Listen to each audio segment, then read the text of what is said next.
আরেকজন ভাই প্রশ্ন করেছেন, রাসূল সাল্লাল্লাহু আলাইহি ওয়াসাল্লাম গায়েব জানেন কিনা? আল্লাহ তাআলা পবিত্র কোরআনে বলেছেন, ইন্নামাল গায়বু লিল্লাহ, গায়েবের ইলম একমাত্র আল্লাহর জন্য নিবেদিত।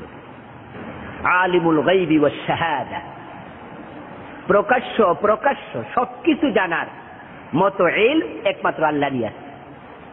পবিত্র কোরআনের আরেকটি আয়াতে আল্লাহ তাআলা বলেন, কুল লা ইয়ালামু মান ফিস সামাওয়াতি ওয়াল আরদিল গায়বা ইল্লাল্লাহ। হে নবী, আপনি মানুষকে বলে দিন, লা ইয়ালামু মান ফিস সামাওয়াতি ওয়াল আরদ আল গায়বা ইল্লাল্লাহ, আকাশ এবং জমিনে যারা আছে একমাত্র আল্লাহ ছাড়া আর কেউ গায়েব জানে না। পবিত্র কোরআনের আয়াত। হে নবী, আপনি বলে দিন, আল্লাহ বলছেন আপনি বলে দিন, আকাশ জমিনে কেউ গায়েব জানে না আর আল্লাহ ছাড়া। আর আপনি বলবেন অমুক গায়েব জানে, তমুক গায়েব জানে। অনেক পীর সাহেব হুজুরের মুরিদরা বলে আমাদের পীর সাহেবও গায়েব জানে।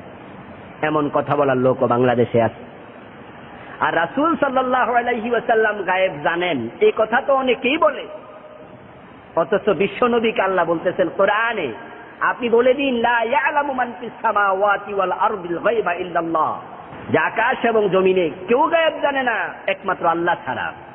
তাহলে আল্লাহ বলতেছেন যাহা, আপনি বললেন তার উল্টা।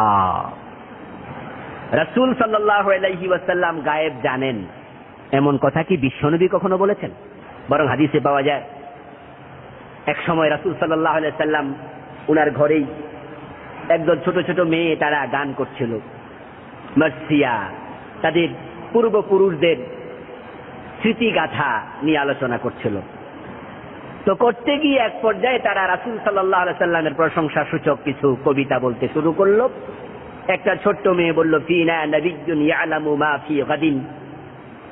সে কবিতা বলতেছে যে আমাদের মাঝে এমন একজন নবী আছে যেই নবী আগামী দিন কি হবে সেটাও জানে।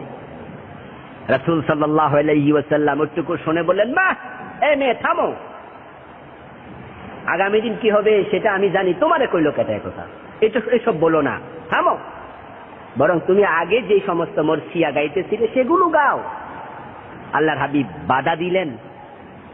বরং কোরআনে আছে, আল্লাহ রাসূল বলতেছেন আল্লাহর ভাষায়, লাউ কুনতু আলামুল গায়ব লাস্তাকসারতু মিনাল খায়র ওয়া মা মাসসানিয়াস সু। যদি আমি গায়েব জানতাম তাহলে তো আমার কোনো বিপদ হতো না, কোনো মুসিবত হতো না, কোনো অকল্যাণ আমাকে স্পর্শ করতে পারতো না, আমি অনেক কল্যাণ লাভ করতাম। অথচ ইসলামের ইতিহাস পর্যালোচনা করে দেখুন, রাসূল সাল্লাল্লাহু আলাইহি ওয়াসাল্লামের জীবনে অনেকগুলো ঘটনা এমন ছিল যেগুলো বিশ্বনবী আগে জানলে বিপদগুলো হতো না। বীরে মাউনার ঘটনা আপনারা জানেন। আল্লাহর হাবিব সাল্লাল্লাহু আলাইহি সাল্লামের কাছে এসে একদল জালেম মুনাফিক বলল যে আমাদের দেশে কিছু কারি সাহেব দরকার কোরআন শিখানোর জন্য, আমাদের সাথে দিন। আল্লাহ রাসূল সাল্লাল্লাহু আলাইহি সাল্লাম বিশ্বাস করে 70 জন সাহাবাকে তাদের সাথে পাঠালেন। তারা প্রতিমধ্যে 3টা গোত্র, রাল, জাকওয়ান, ওসাইয়া, এই 3টা গোত্র মিলে 70 জন সাহাবী থেকে 69 জনকে হত্যা করেছে। রাসূল সাল্লাল্লাহু আলাইহি সাল্লামের খবরটি শুনে এত ব্যথা পেয়েছেন, তিনি প্রায় 1 মাস পর্যন্ত নামাজে কুনুতে নাযিলা পড়ে পড়ে ওই 3 গোত্রকে বদদুয়া দিয়েছিলেন। মা আয়েশা রাদিয়াল্লাহু তাআলা আনহুর চরিত্রে কলঙ্কের তিলক আঁকার জন্য আব্দুল্লাহ ইবনে উবাইয়ের নেতৃত্বে একদল জালেম আল্লাহর হাবিবের স্ত্রী, আমাদের মা উম্মুল মুমিনিন সিদ্দিকা আয়েশা সিদ্দিকা রাদিয়াল্লাহু তাআলা আনহার চরিত্রে অপবাদ দিতে চেয়েছিল, যেটাকে ইফকের ঘটনা বলা হয়। সূরা নূরে বিস্তারিত ঘটনা আছে, আপনারা পড়লে তাফসীর দেখতে পাবেন, কত চমৎকার করে বলা আছে। আল্লাহর হাবিব সাল্লাল্লাহু আলাইহি সাল্লামের স্ত্রী মা আয়েশা বলেন, আমার চরিত্রে যখন তারা কলঙ্ক দিতে চাইল, রাসূল সাল্লাল্লাহু আলাইহি সাল্লাম তখন আমাকে বাপের বাড়ি পাঠিয়ে দিলেন। আমি কাঁদতে কাঁদতে কাঠ হয়ে গিয়েছিলাম। অনেক দিন পরে আল্লাহ তাআলা আমার চরিত্রের নিষ্কলুষতা প্রমাণ করে সূরা নূরের আয়াত নাযিল করলেন। আল্লাহর হাবিব সাল্লাল্লাহু আলাইহি সাল্লাম যদি গায়েব জানতেন, মা আয়েশাকে তিনি এত কষ্ট দিতেন না। তবে হ্যাঁ, আল্লাহর হাবিব সাল্লাল্লাহু আলাইহি সাল্লাম ভবিষ্যতে ঘটবে এমন অনেক ভবিষ্যৎবাণী করেছেন, এটা হাদিসে পাওয়া যায়। তাহলে গায়েব না জানলে ভবিষ্যৎবাণী কিভাবে করলেন?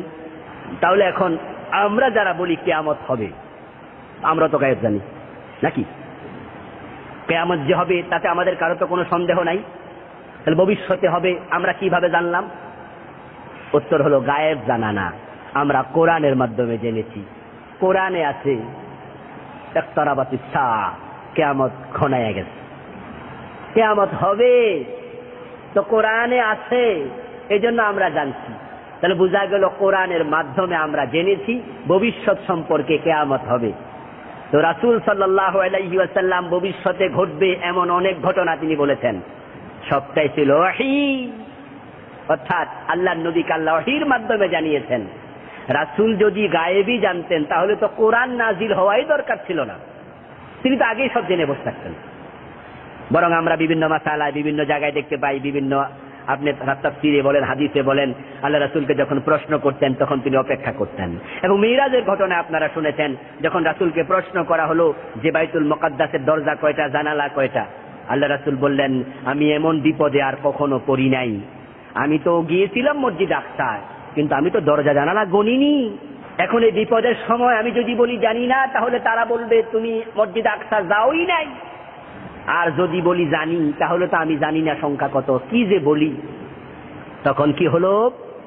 আল্লাহ রাসূল বলেন, ওই অবস্থায় আল্লাহ তাআলা মসজিদে আকসাকে ফাজাল্লাল্লাহু লি বাইতুল মাকদাস ফাতাফিকতু উখবিরুহুম ওয়া আনা আনজুরু ইলাইহি।